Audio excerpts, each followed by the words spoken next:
This is my presentation on my depth study that I created regarding the question, if we evolved from apes, why are there still apes?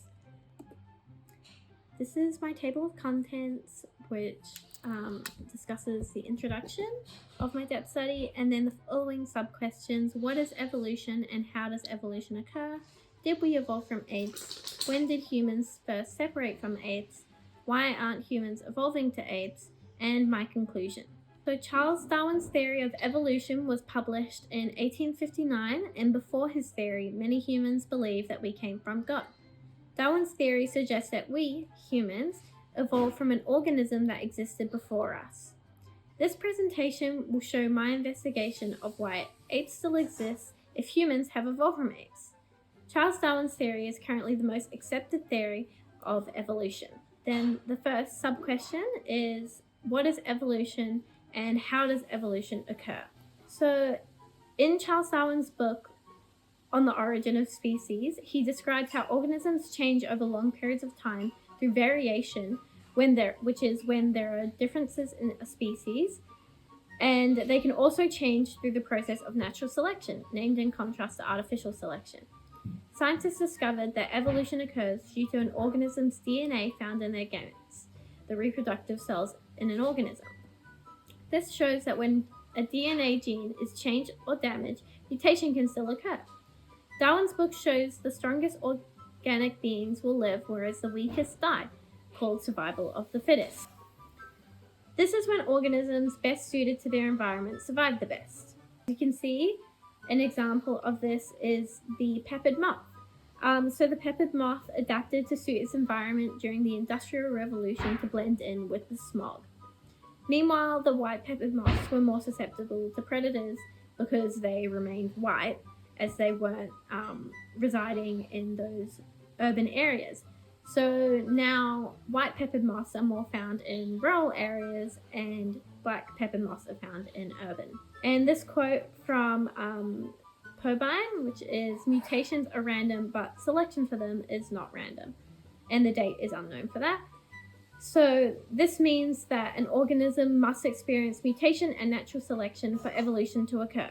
Mutation is when an organism is changed or damaged, which will affect their lives in either minor or large ways.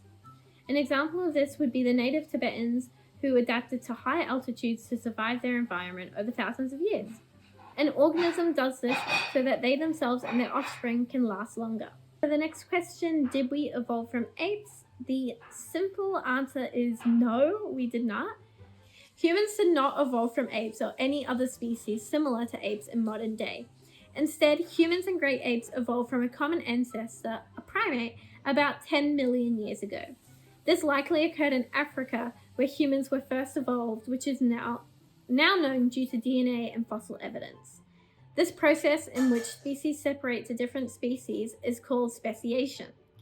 Even though humans share 99.8% of their DNA with primates, they are not that close. Homo sapiens did not descend from chimpanzees or apes, but from the common ancestor, as did Pantroglodytes. The common ancestors may have moved to plains and would have needed to evolve to walk on two legs to move faster and run from predators, while the ones in the forest would have eventually led to the Pantroglodytes. Here you can see, even though we look kind of similar, there are differences. This ape on the left walks on all fours for hunting, while Natalie Portman on the right walks on her two legs to be able to run fast. As stated previously, we did not evolve from apes. Both are very similar but very different in unique ways. Primates that are alive today thrive in their current environments. If they are the fittest, there is no need for them to adapt. Humans aren't more evolved than primates. Humans have simply evolved to meet their environmental needs, as have other organisms.